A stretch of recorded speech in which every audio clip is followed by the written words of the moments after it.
काहे तू बेरी बेरी घर से ना निकला तारी करेलू देरी। अरे तो का करी हम दिक्कत बा काटेलू फोन काहे तू बेरी बेरी तो का करी घर से ना निकला तारी करेलू देरी। तो संजय से नंबर तोहर करी लेता राई काहे खातिर संजय से नंबर तोहर करी लेता राई। सुना ना रे दादा जागल पिया माई देखले ही तो बड़ी लतिया ना रे दादा जागल पिया माई।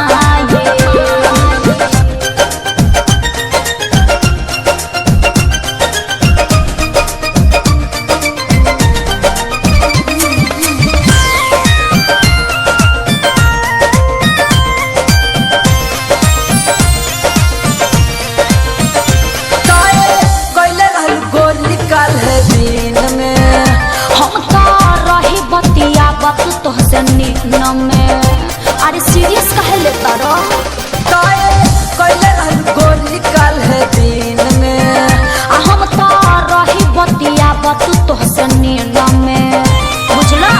धोखा जान करा जानू छाछ पर चढ़ाई अच्छा धोखा जान करा जानू छाछ पर चढ़ाई। ना रे दादा जागल पिया माई देखले ही तो बड़ी लतिया ना रे दादा जागल पिया माई।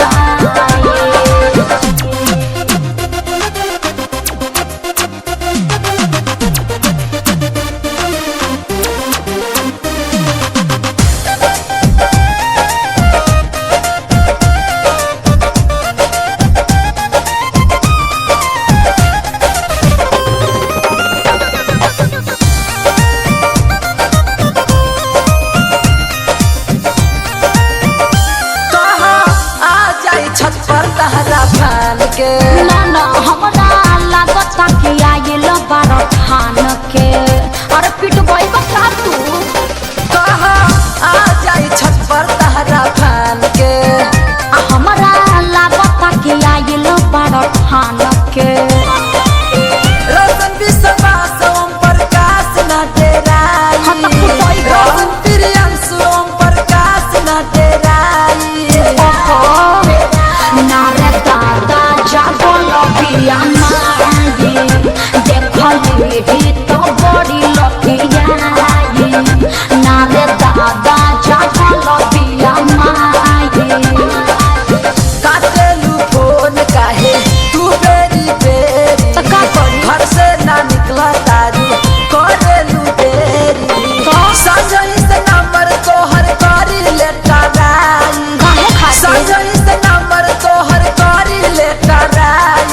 सुना ना रे दादा जागल पिया माई देखले ही तो बड़ी लतिया ना रे दादा जागल पिया माई। हमेशा मुसीबत में डाल देते हो।